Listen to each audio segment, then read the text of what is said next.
दोस्तों राधे राधे, जय श्री कृष्ण। हमारे चैनल में आपका हार्दिक स्वागत है।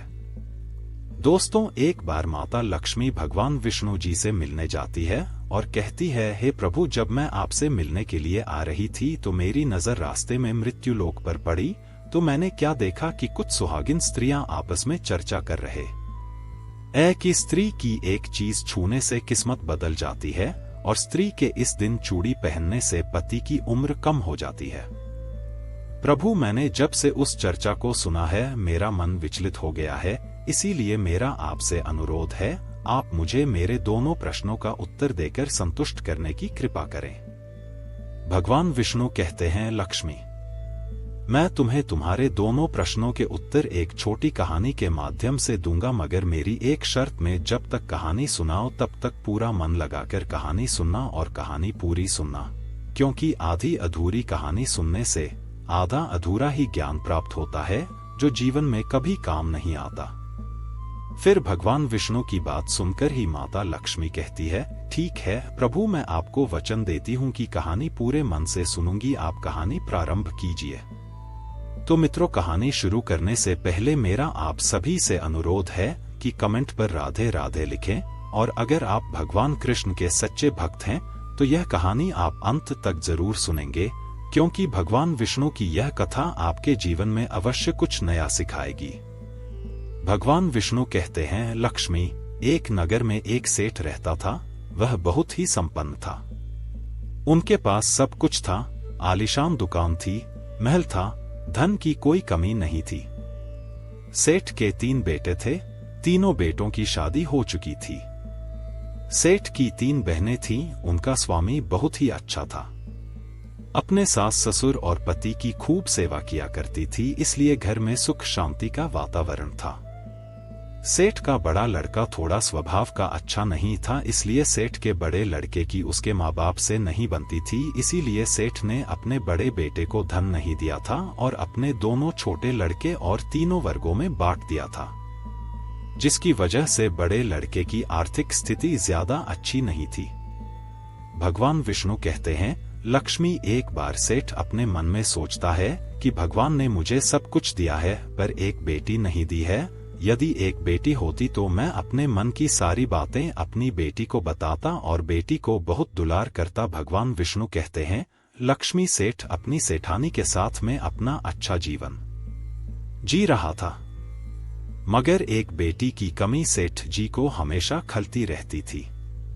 सेठ जी हमेशा अपने घर के पास स्थित मंदिर में श्री राधा के दर्शन करने जाया करते थे। एक दिन जब सेठ जी मंदिर में राधा के दर्शन करने गए, उस दिन मंदिर में एक संत पधारे थे। फिर सेठ को कुछ उदास देखकर कि संत ने सेठ से पूछा, तुम उदास क्यों हो? तो सेठ बोले, महाराज, मेरे कोई बेटी नहीं है, इसीलिए मैं उदास हो। फिर संत मुस्कराए और बोले, यदि जीवन में किसी का अभाव है तो उसकी जगह भगवान को बिठा लेना चाहिए। तो सेठ जी बोले, महाराज, मेरे तो कोई बेटी नहीं है, तो मुझे क्या करना चाहिए? फिर संत बोले, अरे सेठ, तुम एक काम करो, तुम बसाने की बेटी श्री राधा को ही अपनी बेटी क्यों नहीं मान लेते हो?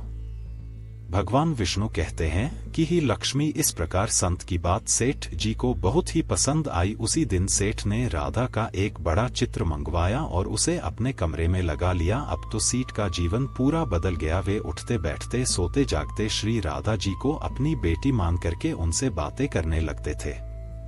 और इतना ही नहीं, सेठ को अपनी बेटी राधा से हर बात बताने में बहुत ही आनंद आता था। इस प्रकार सेठ की राधा में ऐसी लगन लगी कि जब भी वह दुकान पर जाते थे तो श्री राधा रानी को भोग लगाकर के प्रसाद पाकर ही जाते थे, और शाम को लौटते थे तो राधा को प्रणाम करते और उनसे बातें करते और भोग लगाकर के प्रसाद ग्रहण करते थे। भगवान विष्णु कहते हैं कि है लक्ष्मी, उस सेठ ने जब से राधा को अपनी बेटी के रूप में स्वीकार किया, वह हर समय प्रसन्न चित्त रहते थे। जब भी सेठ से कोई पूछता था कि तुम्हारे कितने बच्चे हैं, तो सेठ हमेशा यही कहता था कि मेरे 3 बेटे, 3 बहनें और एक बेटी है। भगवान विष्णु कहते हैं, लक्ष्मी, एक दिन सेठ जी के घर में चोरी पहनाने वाली मणिहरण आई तो राधा ने सोचा कि आज तो दिन ठीक नहीं और आज के दिन तो चूड़ी पहनना शुभ होता है, इसलिए श्री राधा जी ने अपनी माया से उस मनिहार की चूड़ियों का रंग खराब कर दिया, जिससे सेठ की बहुओं ने चोरी नहीं पहनी और मणिहरण को वापस कर दिया। उधर जब 2 दिन के बाद में वही मणिहरण उन चूड़ियों को देखती है तो वह चूड़ियां सुंदर हो जाती है।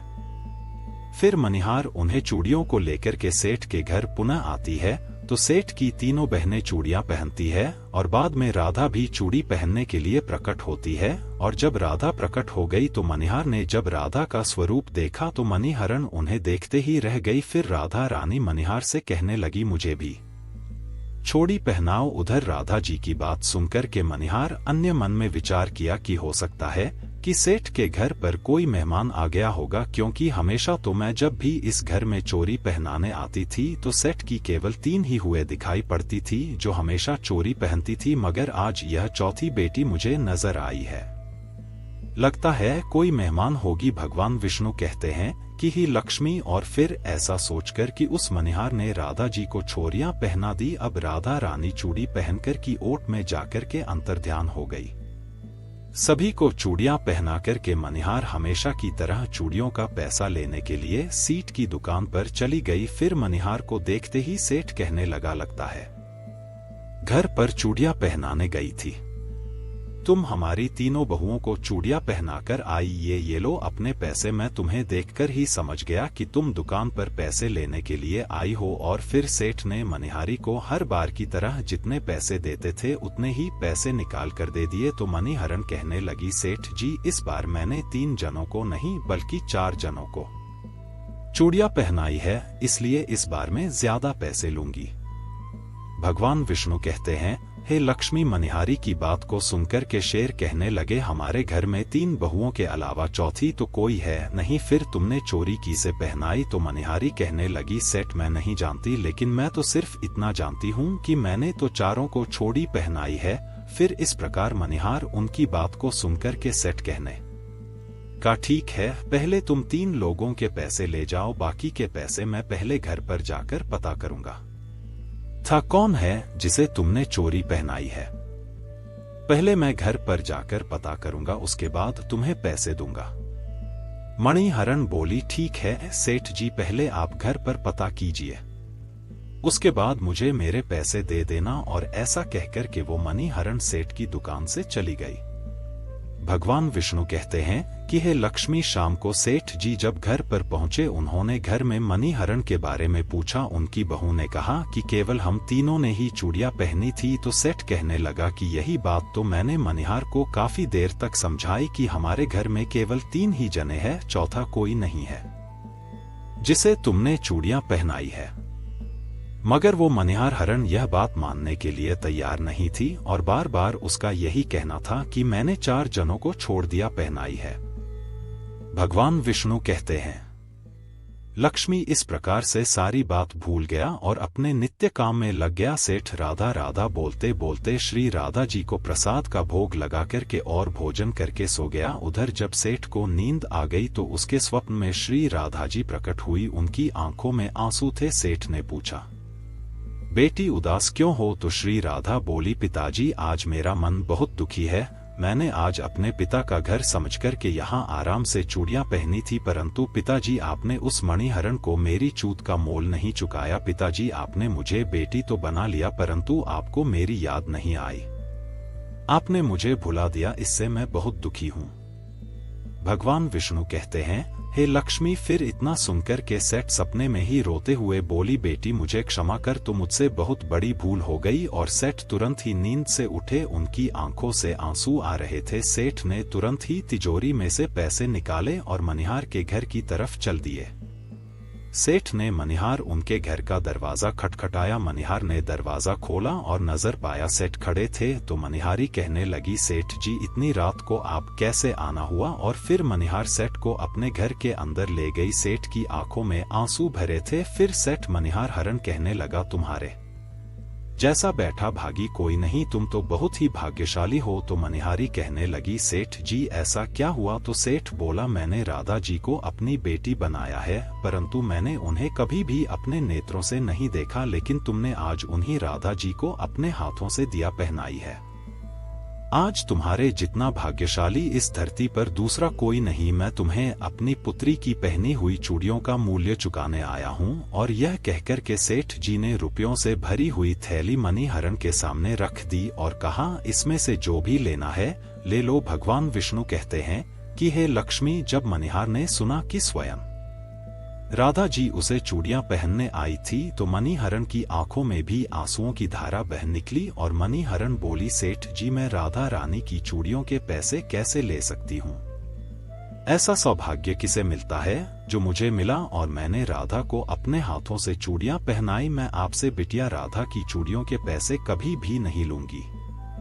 विष्णु कहते हैं, लक्ष्मी, परंतु सेठ नहीं माने। सेठ जी ने रुपयों से भरी हुई थैली मणिहार उनके घर पर रखी और वहां से सीधे घर आए और अपनी पत्नी को लेकर के श्री राधा जी के मंदिर में चले गए। और उस दिन के बाद में सेठ जी ने अपना सब कुछ छोड़कर के संन्यास ले लिया और अपना सारा जीवन राधा जी के मंदिर में राधा जी की भक्ति करते हुए फिर बिठा दिया। भगवान विष्णु कहते हैं, लक्ष्मी, इधर तो सेठ मंदिर में राधा जी की भक्ति का दीवाना हो जाता है और अपनी पत्नी के साथ में मंदिर में रह करके राधा रानी की भक्ति करने लगता है। उधर राधा रानी बड़े लड़के के सपनों में पहुंच जाती है और कहती है, तुम अपनी माँ की सेवा नहीं करते हो, इसलिए तुम्हारी स्थिति है। तुम आज से ही अपनी माँ के चरण स्पर्श करना प्रारंभ कर दो। रातों रात में तुम्हारा भाग्य देखना कैसे बदलता है। भगवान विष्णु कहते हैं, लक्ष्मी, इस प्रकार से अटका पड़ा लड़का अपनी माँ के रोजाना चरणों को स्पर्श करने लगा और फिर बहुत बड़ा आदमी बनना और उसके पास धन की कोई कमी नहीं रही। फिर भगवान विष्णु कहते हैं, लक्ष्मी, तुम अपने पहले प्रश्न का उत्तर समझ लो। तुम्हारा पहला प्रश्न था कि स्त्री की कौन सी चीज उसे बिना बताए छूने से रातों रात भाग्य बदल जाता है। तो ठीक से समझ लो, जो इंसान सेठ के बड़े लड़के की तरह अपनी माँ के चरणों की सेवा करता है, माँ के चरणों का अमृत पान करता है, उसका सोया हुआ भाग जाग जाता है और एक दिन ऐसा इंसान बहुत बड़ा आदमी बनता है। भगवान कहते हैं कि लक्ष्मी, अब तुम अपने दूसरे प्रश्न का उत्तर सुनो। तुम्हारा दूसरा प्रश्न था कि स्त्री के किस दिन चूड़ी पहनने से पति की उम्र कम हो जाती है। तो समझ लो, जिस दिन मणिहार सेठ की तीनों बहनों को चूड़ियां पहनाने के लिए आई तो राधा जी ने देखा कि उस दिन मंगलवार है, इसलिए राधा जी ने अपनी माया से उन चूड़ियों को काला कर दिया, जिससे सेठ की बहुओं को चूड़ियों का रंग पसंद नहीं आया। और फिर मणिहार अगले 2 दिन के बाद यानी शुक्रवार को आती है तो चूड़ियों का रंग सुंदर हो जाता है और सेठ की तीनों बहनें और राधा चारों चूड़ी पहनते हैं। इस तरह हमेशा के लिए सचेत रहने के लिए रहा। राधा रानी सेठ के बड़े बेटे की तरह सेठ की तीनों बहनों के सपनों में आती है और चोरी का महत्व बताते हुए कहती है कि हर सुहागिन स्त्री को चूड़ी पहनने से पहले कुछ बातों का विशेष ध्यान रखना चाहिए। नंबर 1, सुहागिन स्त्री को 21 चूड़ी पहननी चाहिए। नंबर 2, नई चूड़ी हमेशा सुबह या शाम को पहननी चाहिए। नंबर 3, नई चूड़ी हमेशा रविवार या शुक्रवार को ही पहनना चाहिए, इस दिन पहनने से पति की उम्र बढ़ती है। नंबर 4, चूड़ी मंगलवार और शनिवार को न तो खरीदनी चाहिए और न ही पहननी चाहिए, इससे पति की उम्र कम होती है। चूड़ी 16 श्रृंगार में से एक अहम हिस्सा होता है।